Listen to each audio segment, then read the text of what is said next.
রাজ্যে ক্ষমতার পালাবদল হতেই এবারে চাকরি দেওয়ার নাম করে আর্থিক প্রতারণার অভিযোগ তৃণমূল পরিচালিত গাজল পঞ্চায়েত সমিতির সভাপতি মোজাম্মেল হোসেনের বিরুদ্ধে। অভিযোগ 2017 সালে মালদহ জেলার হবিবপুরের বাসিন্দা সুপ্রিম সিনহার কাছ থেকে তার স্ত্রীকে হাই স্কুলে শিক্ষিকার চাকরি দেওয়ার নামে 10,25,000 টাকা নিয়েছিলেন পঞ্চায়েত সমিতির সভাপতি মোজাম্মেল হোসেন, এমনটাই অভিযোগ। এমনকি সেই টাকা নেওয়ার ঘটনা জুডিশিয়াল স্ট্যাম্প পেপারে লিখিয়ে নেওয়া হয়েছিল। এরপর চাকরি দিতে না পারায় পঞ্চায়েত সমিতির সভাপতির কাছে সেই টাকা ফেরত দেওয়ার দাবি জানালে তাকে প্রাণনাশের হুমকি দেওয়া হচ্ছে, এমনটাই অভিযোগ জানিয়েছেন ওই ব্যক্তি। শুধু তাই নয়, স্ত্রীর শিক্ষাগত যোগ্যতার যাবতীয় আসল মার্কশিট এবং শংসাপত্র সবটাই ওই তৃণমূল নেতা নিজের হেফাজতে রেখে দিয়েছেন বলে অভিযোগ। পুরো ঘটনা নিয়ে গাজল থানায় লিখিত অভিযোগ দায়ের করেছেন হবিবপুর এলাকার ওই ব্যক্তি। যদিও এই অভিযোগ সম্পূর্ণ ভিত্তিহীন, এমনটাই দাবি তৃণমূলের পঞ্চায়েত সমিতির সভাপতি মোজাম্মেল হোসেনের। তবে অভিযোগ প্রমাণ হলে উপযুক্ত ব্যবস্থার আশ্বাস দিয়েছেন গাজল বিধানসভার বিধায়ক চিন্ময় দেববর্মন। টাকা চাওয়া তো প্রাণের হুমকি দিচ্ছে। টাকা প্রথমে তো বলেছিল যে টাকা নেইনি, তারপরে যখন ওই প্রমাণ কিসের জন্য টাকা দিয়েছিলেন? ওয়ার্ক এডুকেশনে চাকরির জন্য, আমার ওয়াইফকে চাকরি জন্য। কিসের ওয়ার্ক এডুকেশনে কাকে দিয়েছিলেন? মোজাম্মেল হোসেনকে, বর্তমানে যিনি সভাপতি। কত টাকা দিয়েছিলেন? 10,25,000 চার খাপে দিয়েছিলাম। আমি আমার বাস্তু বিক্রি করে দিয়েছিলাম। আমার প্রত্যেক বাস্তু ছিল, সেটা বিক্রি করে ওনাকে দেওয়া হয়েছিল। কতদিন আগে দিয়েছিলেন? 17 সালে টাকা দিয়েছিলাম। তারপর থেকে তো ওনার কাছে টাকা চাইতে আসলে উনি প্রাণের হুমকি দেন। আমার ওয়াইফের সমস্ত টেস্টিমোনিয়ালস, অল টেস্টিমোনিয়ালস উনি নিয়ে নিয়েছেন অরিজিনাল, সেগুলো ফেরত চাইতে এসেছিল আমার ওয়াইফ। তাকে তো দিলই না। উনি, আমার ওয়াইফ কাঁদতে কাঁদতে বেরিয়ে গেল, তবুও দিল না অরিজিনাল। এখন কি চাইছেন বা এখন কি পর্যায়ে আছে? এখন তো টাকা চাইতে গিয়েছিলেন উনি, তো তাতে উনি 1 লক্ষ টাকা দিয়েছেন। আর তো এখন দিতেও চাই না। আমি তো আর ফোন করতে পারি না, ওনারা ফোন করেন, ফোনও ধরে না।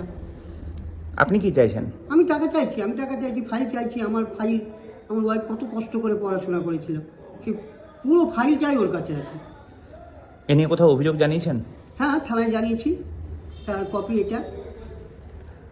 অভিযোগ জানিয়ে কি চাইছেন? আমি টাকা এবং ফাইল চাইছি। থানায় কি বলবো? থানা তো ব্যবস্থা নেব বললো।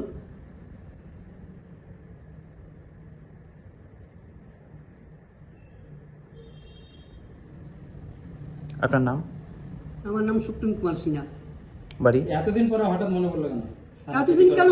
আমি তো অনবরত আসি, টাকা চাইতে আসি। থানায় জিডি করার কথা এতদিন পরে কেন মনে পড়লো? এখন মনে পড়লো কেন, যে সেই কথা যে কি ব্যাখ্যা করব। উনি তো পার্টি লেভেলের লোক ছিলেন, কাউকে দেখে কেয়ারই করতেন না, কাউকে ভয়ও করতেন না। জানি না ওনার কোথায় হাত ছিল। আমি মালদায় অনেক জায়গায় ওনার জন্য, ওনার নামে কমপ্লেন করেছি, কেউ কিছুই করতে পারেনি। কারোর ফোনও রিসিভ করতো না। জানি না ওনার কোথায় হাত ছিল। এতদিন ভয় ছিলেন তাহলে? আমার তো ভয়ই ছিল। আমি তো এখনো আসতে পারতাম না উনি যদি আমাকে সাহস না জোগাতেন। উনি তো প্রাণেরও হুমকি দিয়েছিলেন, আমাকে মেরে দেবে এরকম হুমকি দিয়েছিলেন। সেই জন্য আমার বাড়িতে, ধরুন আমার ছেলে তো এখন 11 ক্লাসে পড়ে, আমার বয়স হয়েছে, আসতে দেয় না। আপনি কি করেন? আমি তো এখন, আগে ওই যে বললাম চাকরি করতাম বিএলওর অফিসে, গাজলও পোস্টিং ছিলাম এক সময়, আমি পোস্টে চাকরি করেছি। এখন রিটায়ার পারছেন। সেই সূত্রে কি তার সঙ্গে পরিচয়? বলে বিএলওর অফিসে চাকরি করতেন, সেই সূত্রে তার সঙ্গে পরিচয়? তার সেই সূত্রে না, আমাকে একজন আব্দুল রব বলে একজন, উনি ওনার কাছে নিয়ে যায়, ওনার সহি আছে, উনি আমাকে নিয়ে যান। এই সরকার পরিবর্তনের পরে কি আপনার সাহস পেলেন থানায় জিডি করা? 100 বার। এরকম এইভাবেই তো সব। আমি এখন বুঝতে পারলাম যে এখন যদি আমার টাকাটা আদায় হয় বা ফাইলটা আদায় হয়, সেই জন্যই। আর আমি তখন দেখতে পাচ্ছি টিভিতে, চ্যানেলে, এখানে ত্যানে সবই তো দেখতেই পাচ্ছি ওদের যে সবই কুকীর্তি আর কি। সত্যি কথাই আপনি বলেছেন যে এই জন্যই আমি আসতে পেরেছি। কি জন্য? যে সরকার পরিবর্তন হয়েছে, সেই জন্য। তাহলে এতদিন শাসকের ভয়ে ছিলেন? 100 বার ভয়তে ছিলাম, আসতে পারতাম না। আর ওই তো বললাম, হুমকি দিতেন উনি আমাকে মেরে দেবেন গাজলে এলে। আপনার নাম? আমার নাম সুপ্রিম কুমার সিনহা। বাড়ি? ঋষিপুর। আপনার ওয়াইফ, যে এগত ওয়াইফের নাম?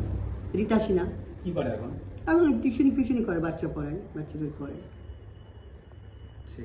আমি দাদা, হবিপুরের এক ব্যক্তি তিনি অভিযোগ করছেন গাজলের যে পঞ্চায়েত সমিতির সভাপতি সে 2017 সালে হাই স্কুলে চাকরি দেওয়ার নাম করে 10,25,000 টাকা নিয়েছিল। সেই টাকা যখন তার কাছে চাইছে সেই টাকা ফেরত দিচ্ছে না, বরং তাকে হুমকি দিচ্ছে। এ নিয়ে থানায় একটা অভিযোগ দায়ের হয়েছে। কি বলবেন এই যে এই ধরনের ঘটনা, যে চাকরি দেওয়ার নাম করে 10 লক্ষ 20 লক্ষ টাকা করে নেওয়া হচ্ছে, কি মনে হচ্ছে? নমস্কার।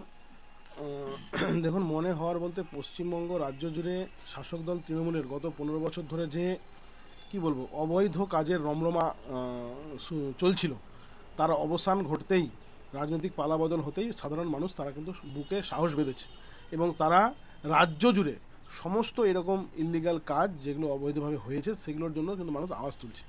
এবং আজকে যে ঘটনাটি গাজলে ঘটেছে এটা আমার হিসাবে আরও আগে হওয়া উচিত ছিল, কারণ বহু মৌখিকভাবে অভিযোগ আমাদের কাছে আসে। বিভিন্ন নেতা, শুধুমাত্র পঞ্চায়েত সমিতির সভাপতি নয়, এরকম বহু নেতা, বিভিন্ন পোস্ট হোল্ডার তৃণমূলের, তাদের নামে মৌখিক অভিযোগ আমাদের কাছে আসে, কিন্তু এতদিন পর্যন্ত তারা সাহস পায়নি, কারণ তাদেরকে হুমকি ধমকি, প্রাণে মেরে দেওয়ার ভয়, বাড়ির পরিবারের সদস্যদের মানে বিভিন্ন ধরনের মানে অসুবিধায় ফেলার হুমকি, এই সমস্ত চলতো।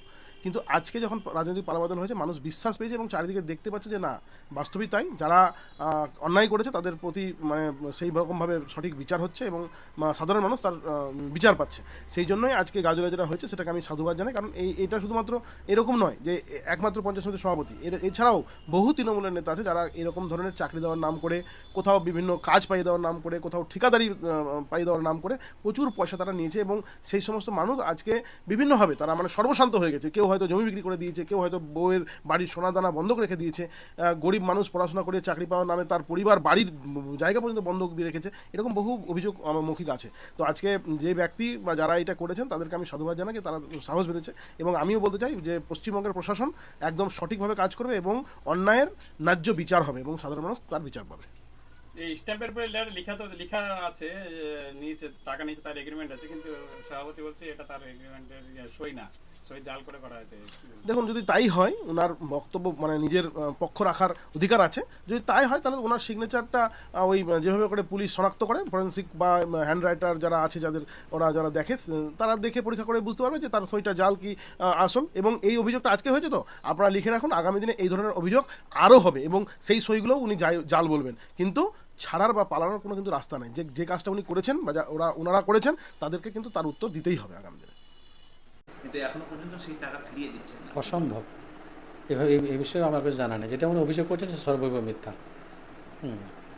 তিনি বলছেন যে তিনি বারবার আপনাকে আমি হরিপুরে যে সুপ্রতিম বাবু আছেন, আমি অনুরোধ করবো উনি আমার সঙ্গে যোগাযোগ করুন না। আমার তো ফোনের সুইচটা খোলা আছে, আমি তো আর লুকিয়ে পালিয়ে বেড়াচ্ছি না, আমি তো অফিস করছি। উনি যদি সত্যি সত্যি টাকা পেয়ে থাকেন আমার সঙ্গে যোগাযোগ করবে। কিন্তু প্রাইমারি স্কুলে বা হাই স্কুলে ব্যাপারে এই সমস্ত বিষয়ে এটা কোনো সারবত্তা নেই, এটা সর্বৈব মিথ্যা কথা। আমার তো মনে হয় এখন আমাকে জানতে হবে বিষয়টা কি। তো আমি যেটুকু জানি, ওনার সঙ্গে আমার সম্পর্ক কাছে কথাটা ঠিক। উনি কিন্তু গাজলে চাকরি করতেন, বিএলএ অফিসে চাকরি করতেন। কিছু টাকা পয়সা আমি বরঞ্চ ওনার সঙ্গে পাবো।